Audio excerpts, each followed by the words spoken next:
So hello guys, welcome back to Ripon Mondal vlogs. আর আজকে welcome করছি তোমাদের আমার নতুন ব্লগে। আর আজকে আমি বেরিয়েছি সন্ধ্যেবেলা, কারণ সকাল অবধি সিএনজি ভরতে গিয়ে সকাল অবধি সময় লেগে গেছে। তো আমি সারাদিন ঘুমিয়েছিলাম, তো এখন বেরলাম ডিউটিতে। তো ফার্স্ট বুকিং একটা কমপ্লিট করলাম। মাত্র ইনকাম হয়েছে এই মুহূর্তে 177 টাকা। আর ঘড়িতে সময় হয়েছে 7টা বেজে 56 মিনিট। 6:30টার দিকে তো বেরলাম, বুকিং পেতে পেতে সময় লেগে গেছে। যাই হোক, সবে 177 টাকা কাজ করলাম। তো দেখা যাক আজকে কত রাত, মানে পুরো রাত অব্দি আছি আমি, ঠিক আছে। তো দেখা যাক রাতে কত টাকার কাজ হয় আর কত কি তুলতে পারি, ঠিক আছে। খরচা এই সেই বাবু, দেখা যাক আজকে কেমন দিনটা চলে। তো দেরি না করে বুকিং ঢুকছে, একটা ফটাফট একটা ভালো বুকিং ধরে নিই, ধরে নিয়ে কন্টিনিউ করতে থাকি আমার কাজ। ওকে, সো দেখা যাক আজকে কত ইনকামও হয়।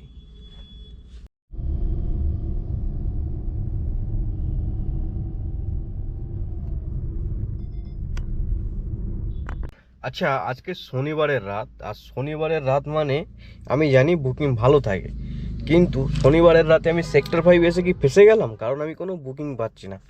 অনেক চেষ্টা করেছি, অনেক অপেক্ষা করছি, কিন্তু কোনো বুকিং পাচ্ছি না। সময় পার হয়ে যাচ্ছে ঘন্টার পরে ঘন্টা। তো কতবার বাইরে যাব, ঠিক আছে। আর টানছেও না যে আমি একটু বাইরে বেরোবো, সেরকম টানছেও না, ঠিক আছে। তো ছোটো ছোটো 2-3টে বুকিং মারলাম, দিয়ে বসেই আছি সেক্টর 5-এ। আবার ভাবছি চলে যায় সল্টলেকের সিটি সেন্টারের দিকে, ঠিক আছে। তো ওখান থেকে গেলে আবার রিটার্ন, মানে বুকিং পেয়ে যাবো চিনার পার্ক, যেখানে হোক পেয়ে যাবো, কারণ সিটি সেন্টারে বুকিং থাকবে। তো আজকের রাতটা হয়তো বৃথা হয়ে যাবে, কারণ রাতের বেলা আমি সেক্টর 5-এই ঢুকে তোমার হচ্ছে রাতে বুকিং মারি। কিন্তু বিষয় হচ্ছে আজকে বুকিংটা খুব কম আছে সেক্টর 5-এ। সুতরাং আজকে যে কী হবে আমি নিজেও জানি না। তো দেখা যাক কি হয়, ঠিক আছে। বাজার কিন্তু খুব খারাপ আজকে। আবার ভাবছি সিটি সেন্টারে চলে যাই, গিয়ে ওদিকে গিয়ে বুকিং মারি, ঠিক আছে। আবার সিএনজির কথা ভাবছি। তো সব মিলিয়ে না টেনশানে জীবনটা চলছে আপাতত। দেখা যাক কি হয়, ভাল লাগছে না। সেক্টর 5 আছে এখন। এখন একটা বুকিং নিয়ে তোমার এসেছিলাম হলদিরামের এখানে, ঠিক আছে। হলদিরাম যে সিগন্যালটা আছে, তো ওখানে এসেছিলাম। তো যাই হোক, মেট্রোর নিচে দাঁড়িয়ে আছি। তো ভাবলাম এয়ারপোর্টের বুকিং পাই কি দেখি। তো এখন আপাতত কিছু তো ঢুকছে না। তো এখান থেকে এয়ারপোর্ট মাত্র 1 কিলোমিটারের মতো। তো ভাবছি এয়ারপোর্টের দিকে গিয়ে দাঁড়িয়ে থাকি, ঠিক আছে। তো ওখান থেকে একটা পাওয়ার আশা আছে। তো ওখান থেকে যদি পেয়ে যায় তাহলে কপাল খুবই ভালো, আর না পেলে গেল, ঠিক আছে। এমনি বাজার আজকে ডাউন, মুখে আলোটা আসছে না রে। যাই হোক, তো ভাবছি এয়ারপোর্টের দিকে যাই। আর এই যে মেট্রোর নিচে, মেট্রো স্টেশনের নিচে দাঁড়িয়ে আছি। যখন বাজার খারাপ থাকে মনটা খুব খারাপ হয়ে যায়, ঠিক আছে। আজকে বোধহয় হলো না, আজকে বোধহয় হলো না, তার উপরে আবার শত লড়াই করে সিএনজি ভরতে হয়। তো অনেকে কমেন্টস করছে যে সিএনজি কেন পেট্রোলে কাজ করো। তো পেট্রোলে আমি উদাহরণ দিচ্ছি, আমি এখনও করিনি, ঠিক আছে। সবাই বলে লস। তো আমি একটা উদাহরণ দিই তোমাদের, তা কাজটা তুলে নিই, কারণ সাউন্ড আসবে না ট্র্যাকের সাউন্ডের চক্করে। যাই হোক, পেট্রোলে বিষয় হচ্ছে যে একটা বুকিং দেখা যাচ্ছে 220 টাকা দিল। সেটা কাস্টমারের, আমার থেকে কাস্টমারের দূরত্ব হয়তো 2 কিলোমিটার, আর কাস্টমারের লোকেশান দেখা যাচ্ছে ধরে নাও 10 কিলোমিটার, ঠিক আছে। সেই বুকিংটা দেবে হয়তো বড় জোর উবের, তোমার হচ্ছে 230 থেকে 40 টাকা। এবার তেলের দাম কত? 113 টাকা লিটার, ঠিক আছে। তো আমার গাড়ির মাইলেজ কত? 10 থেকে, এসিতে হলে 9-10, আর নন এসি হলে 12-13, ঠিক আছে, 13 ধরে নাও।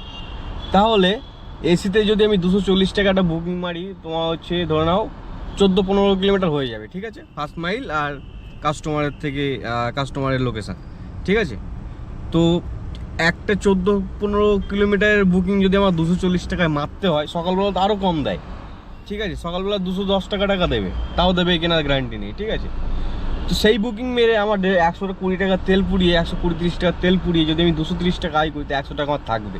তার মধ্যে গাড়ির ভাড়া, আমার জনের দাম, তো বুঝতেই পারছো যে কারণে লস বলা হয়। সিএনজিতে 20+ মাইলেজ পাই, সে জায়গায় 10+ হয়ে যাবে, এটাই হচ্ছে চাপ। সো গাইস, আজকে আমার বাজারটা ভীষণ খারাপ, আর আমি বেকার বেকার রাস্তায় বসে সময় নষ্ট না করে বাড়ির দিকে চলে যাই, ঠিক আছে। এখন এই মুহূর্তে সময় হয়েছে ঘড়িতে রাত 1টা বাজে। আর সেই যে আমি তোমার আগের রেকর্ডিংয়ে বলেছিলাম যে আমি চলে এসেছি কৈখালিতে, এক্সপ্রেস টাউনে ওখানে একটা বুকিং নিয়ে তারপরে এয়ারপোর্টে গেলাম। এয়ারপোর্টের সাইডে গিয়ে দাঁড়িয়েছিলাম, অনেকক্ষণ দাঁড়িয়ে আছি, কোনো বুকিং পাচ্ছি না। তারপরে ওখান থেকে ব্যাক করে সিটি সেন্টার 2 এর ওখানে এলাম, ওখানে দাঁড়িয়েছিলাম অনেকক্ষণ ধরে, কোনো বুকিং পাচ্ছি না।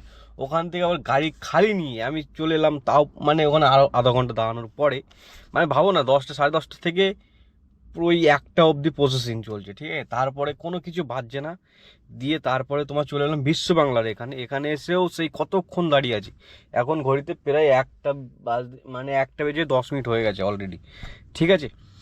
তো আর সময় নষ্ট করতে আমার ইচ্ছা করছে না, ঠিক আছে। আমি এবার বাড়ি চলে যাব, বাড়ির দিকে টান রাখি।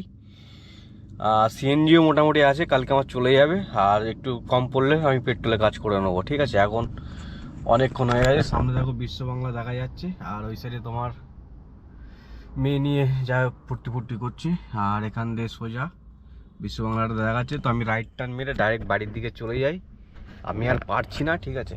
বুকিং ঢুকছে না, আর আমার ধৈর্যের বাদ থাকছে না। বেগে বেগে রাতটা নষ্ট করে লাভ নেই, তাই না। গাড়ি ঘুমাই, সকাল সকাল বেরোবো ডিউটিতে। কালকে রবিবার, যদিও বুকিং কম থাকবে, তো 11টার দিকে বেরোবো, দেখা যাক কী হয়। সিএনজি যা আছে, আশা করছি আমার 2000 টাকার কাজ হয়ে যাবে, আর 200-500 টাকা করতে গেলে আমি পেট্রোল কাজ করে নেবো, ঠিক আছে। আপাতত টাটা বাই বাই, সবাইকে দেখা হচ্ছে পরবর্তী ব্লগে। সবাই ভালো থাকো। আই হোপ সো ভিডিওটা কালকে মানে কালকে দিনটা ভালো যাবে আশা করছি। আজকের দিনটা ভীষণ খারাপ গেল, তো আজকে আর আর্নিং রিভিল করছি না, ঠিক আছে। মানে এতটাই খারাপ গেছে যে দেখালে লজ্জা লেগে যাবে, ঠিক আছে। তো টাটা বাই বাই, কী হবে কিছু জানি না, ইএমআই কীভাবে দেবো সেটাও বুঝতে পারছি না। দেখা হচ্ছে পরবর্তী ব্লগে।